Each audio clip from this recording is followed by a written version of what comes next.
اگر کسی آدمی نے زکوٰۃ کی نیت سے زکوٰۃ کی رقم الگ کر کے وکیل کو دے دی تو وکیل کے لیے زکوٰۃ تقسیم کرتے وقت نیت کرنا ضروری اور لازم نہیں ہے۔ اب چاہے وکیل زکوٰۃ کی نیت کرے یا نہ کرے، بہر صورت زکوٰۃ ادا ہو جائے گی۔ زکوٰۃ کی رقم جس مستحق کو دی جائے یا زکوٰۃ کا مال جس مستحق کو دیا جائے، اس کو بلا عوض مالک بنا کر اس کے قبضے میں دینا ضروری ہے۔ بلا عوض مالک بنا کر زکوٰۃ نہ دینے کی صورت میں زکوٰۃ ادا نہیں ہوگی۔ مثلاً کسی نے اپنے ملازم کو زکوٰۃ ادا کی اور تنخواہ کی مد میں دے دی تو یہ زکوٰۃ اس کی ادا نہیں ہوگی۔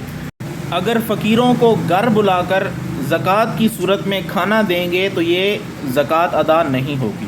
ہاں، اگر فقیروں کو وہ زکوٰۃ کا کھانا دے کر اور انہیں کہہ دیں کہ جہاں مرضی لے جائیں، جہاں مرضی کھائیں اور زکوٰۃ کی نیت کر لیں تو اس صورت میں زکوٰۃ ادا ہو جائے گی۔ اللہ تعالیٰ قرآن کریم میں ارشاد فرماتا ہے، اعوذ باللہ من الشیطان الرجیم، بسم اللہ الرحمن الرحیم، فَإِذَا عَزَمْتَ فَتَوَكَّلْ عَلَى اللَّهِ، جب آپ کسی کام کا ارادہ کریں تو پھر توکل اللہ تعالیٰ پہ کیجیے۔ جو نصاب کا مال اپنی اصلی ضرورتوں سے زائد ہو اس پہ زکوٰۃ واجب ہے، اور جو مال اپنی اصلی ضرورتوں کے لیے ہو زائد نہ ہو اس پہ زکوٰۃ واجب نہیں ہے۔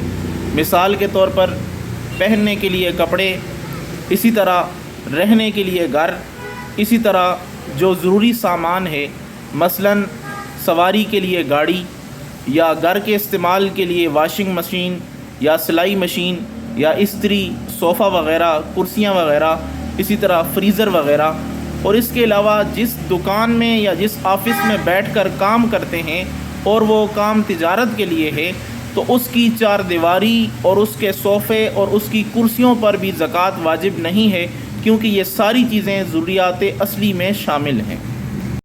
جس مال سے زکوٰۃ نکال رہے ہیں وہ مال آپ کے یا وکیل کے قبضے میں ہونا ضروری ہے۔ جس مال سے زکوٰۃ نکال رہے ہیں اس مال میں دوسرا حق نہ ہو، مثلاً عشر یا خراج وغیرہ نہ ہو۔ ادویات پر زکوٰۃ، دکان میں موجود ادویات پر زکوٰۃ لازم ہے۔ دکان میں جتنی ادویات موجود ہیں زکوٰۃ نکالتے وقت ان کی وہ قیمت لگائی جائے گی جو بازار میں ان کی قیمت ہے، اور اس ساری قیمت سے کل مال سے 2.5% زکوٰۃ نکالی جائے گی۔ ادویات کی دکان میں موجودہ ادویات کی قیمت اور ان کی آمدنی سے زکوٰۃ نکالنا لازمی ہے، اور یہ دونوں سے زکوٰۃ نکالی جائے گی۔ اندازے سے زکوٰۃ نکالنا کافی نہیں ہوگا، بلکہ پورا حساب کر کے زکوٰۃ نکالیں۔ اگر زکوٰۃ باقی رہ گئی تو آخرت میں سخت گرفت ہوگی، اور آخرت میں جو حساب و کتاب ہوگا وہ اندازے سے نہیں ہوگا بلکہ ایک ایک پیسے کا حساب دینا ہوگا۔ بیٹھ کر اذان دینا یہ مکروہ تحریمی ہے۔ اگر کسی آدمی نے بیٹھ کر اذان دے دی تو اس اذان کا اعادہ کرنا مستحب ہے۔